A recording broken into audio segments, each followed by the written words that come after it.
আপনার চ্যানেল যদি একদম নতুন হয়ে থাকে এবং সেই চ্যানেলের মধ্যে যদি 0 সাবস্ক্রাইবার থাকে, 10, 20, 50, 100 এরকম যদি আপনার চ্যানেলের মধ্যে সাবস্ক্রাইবার থাকে এবং আপনি যখন ভিডিও আপলোড করবেন সেই ভিডিওর মধ্যে যদি ভিউজ না আসে, তাহলে বুঝতে হবে আপনার চ্যানেলের মধ্যে কোথাও ঘাটতি রয়েছে।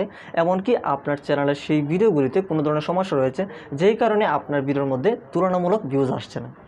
তবে একটি চ্যানেলের শুরুর দিন থেকে 2টা বিষয়কে ফোকাস দিলেই অবশ্যই সেই চ্যানেলটি খুব দ্রুতই র্যাঙ্ক করে এবং তুলনামূলক আশানুরূপ ভিউজ পাওয়া যায়। জাস্ট 2টা বিষয় মানলে আপনার চ্যানেলটি খুব দ্রুতই র্যাঙ্ক করবে। আজকের এই 3-4 মিনিটের ভিডিওটি আপনি যদি দেখেন তাহলে অবশ্যই বুঝতে পারবেন সেই 2টা বিষয়ের উপর যদি আপনি কাজ করে যান তাহলে আপনার চ্যানেলের মধ্যে সাবস্ক্রাইবার না থাকা সত্ত্বেও হিউজ পরিমাণে ভিউজ আসবে। তাই আজকের এই পুরো ভিডিওটি যদি আপনি কন্টিনিউ করেন তাহলে বুঝতে পারবেন একটি নতুন চ্যানেলকে গ্রো করার জন্য কী ফান্ডামেন্টাল বিষয়গুলি প্রয়োজন। তো চলুন আমরা ডিরেক্টলি চলে যাই মেন বিষয়টিতে।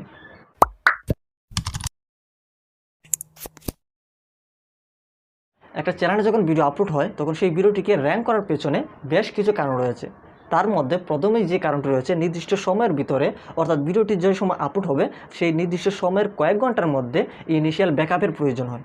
যদি আপনার চ্যানেলের মধ্যে তুলনামূলক ভালো সাবস্ক্রাইবার থাকে তখন সেই ইনিশিয়াল ব্যাকআপটা কিন্তু আপনার চ্যানেলের সাবস্ক্রাইবারগুলো দিয়ে থাকে। যেহেতু আপনার চ্যানেলের মধ্যে ভালো একটা সাবস্ক্রাইবার বেজ নেই, যেই কারণে ইনিশিয়াল টাইমে initial views, engagement, audience retention এবং ভালো একটা ওয়াচ টাইম পান না, যেই কারণে ইউটিউব আপনার ভিডিওটিকে অন্যান্য ভিডিওর পাশে সাজেস্টে দেয় না, নোটিফিকেশান, এমনকি আপনার সেই ভিডিওটিকে রিকমেন্ডে পাঠায় না।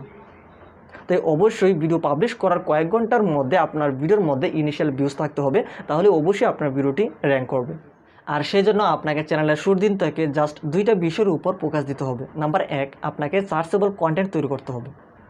মানুষ কি দেখতে চাচ্ছে, মানুষ কোন বিষয়ের উপর কন্টেন্টগুলি সার্চ করে, এই বিষয়ের উপর কন্টেন্টগুলিকে তৈরি করতে হবে এবং সেই ভিডিওটিকে আপলোড করার সময় সার্চেবল কিওয়ার্ড আপনার ভিডিওর মধ্যে অ্যাড করতে হবে এবং সেই ভিডিওর প্রপার মেটাডাটা অ্যাড করে ভিডিওটিকে আপলোড করতে হবে, যেন ইউটিউব বুঝতে পারে আপনার সেই ভিডিওর টার্গেটেড অডিয়েন্স কারা।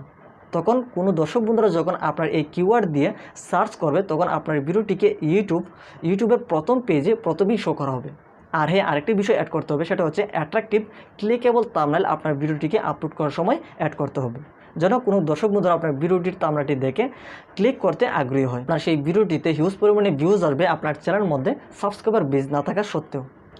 নাম্বার 2, চ্যানেলের শুরুর দিন থেকে অবশ্যই আপনাকে ট্রেন্ডিং টপিকের উপর ভিডিও বানাতে হবে। ট্রেন্ডিং টপিক বলতে এখানে বোঝানো হয়েছে বর্তমান সময়ে সবার মুখে মুখে যেই বিষয়গুলি সমালোচিত রয়েছে এবং সারা বিশ্বে যেই বিষয়গুলি চলমান অবস্থা রয়েছে এই বিষয়গুলিকে ট্রেন্ডিং টপিক বলা হয়। আর এই ভিডিওগুলির মধ্যে যদি আপনার চ্যানেলের ক্যাটাগরি অনুযায়ী ট্রেন্ডিং টপিক নিয়ে আপনার ভিডিওটি বানান তাহলে আপনি বিশেষভাবে বেনিফিটেড হবেন।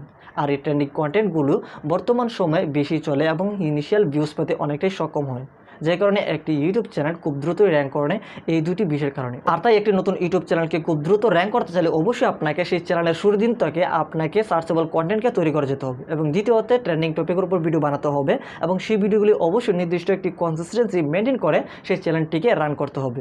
সো এই ছিল মতো আমাদের আজকের এই ভিডিওটি ভালো লাগলে অবশ্যই একটি লাইক দিন। আমাদের চ্যানেলটি যদি আপনি নতুন হয়ে থাকে অবশ্যই চ্যানেলটিকে সাবস্ক্রাইব করুন এরকম ইউটিউব সম্পর্কিত রিলেটিভ সবার আগে পাওয়ার জন্য। দেখা হচ্ছে পরবর্তী ভিডিওতে। Till then take care and good by.